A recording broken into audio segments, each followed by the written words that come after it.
It's the second largest country in Africa and the third most populous. The Democratic Republic of Congo is a key player on the continent with one of the strongest growth rates in the sub-Saharan region. Rich in natural resources, the DRC has undeniable economic assets, but the challenges it faces are also immense. Where is the country today? That's what we're going to find out at an unprecedented conference here in Kinshasa. Sifting through the strengths and weaknesses of the country to guide investors, that's the objective of the Country Risk Conference, organised for the first time in the DRC. The major players in politics and economics have gathered around a report written by the Pan-African racing agency Bloomfield. Various information was analysed, macroeconomic data as well as social and security data.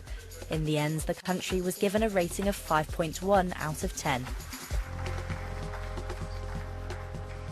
The rating of 5.1 represents moderate risk, a median moderate risk. It means that the DRC is a country with a lot of potential, with reforms that are being implemented, but also with weaknesses. Improving the business climate is a government priority, said Prime Minister Jean-Michel Samalukonde. He stressed that over the past 3 years, efforts have been made to modernise the country and that they have produced significant results.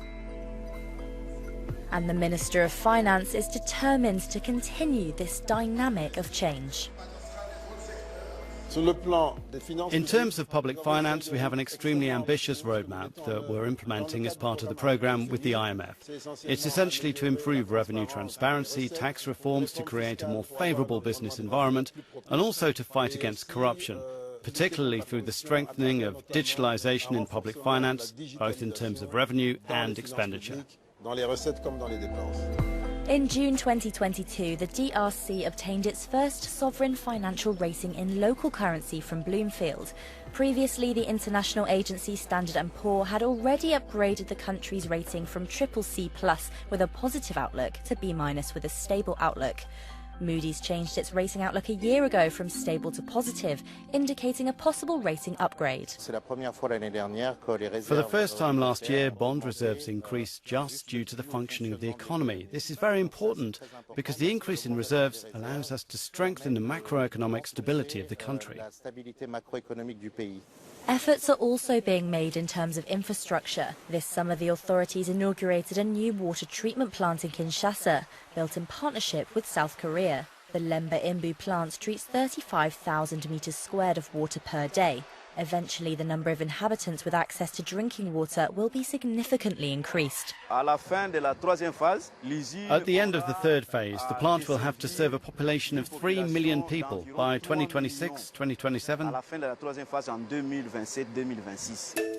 The mining sector remains the essential engine behind Congolese growth, and the country has key resources for the energy transition, such as copper, cobalt and lithium.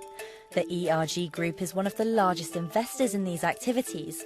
Its CEO confirms the enormous potential of the country. If you have a mobile phone, you have 100% certainty that a small part of the battery is going to be from the DRC. So it is also the only country that is going to be able to supply sufficient material to supply the incredible amounts of material that is going to be required from the electronics sector, from the transportation sector, electric vehicles, stationary batteries, energy storage. The numbers that you're looking at are enormous. But beyond its mineral wealth, the vast arable land of the DRC also offers opportunities. Among the many entrepreneurs who have seized these opportunities is Tizia Makuna. 3 years ago, she became the first to cultivate organic coffee in the Kinshasa region. This summer, she opened a small factory to roast and package her coffee on site in the capital. It's been a tough journey, but nothing insurmountable, she says.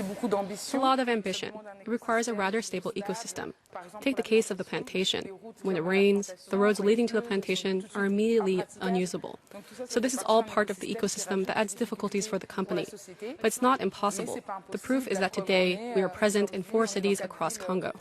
An inspiring example for all those who want to invest in the country, which intends to continue on this positive road.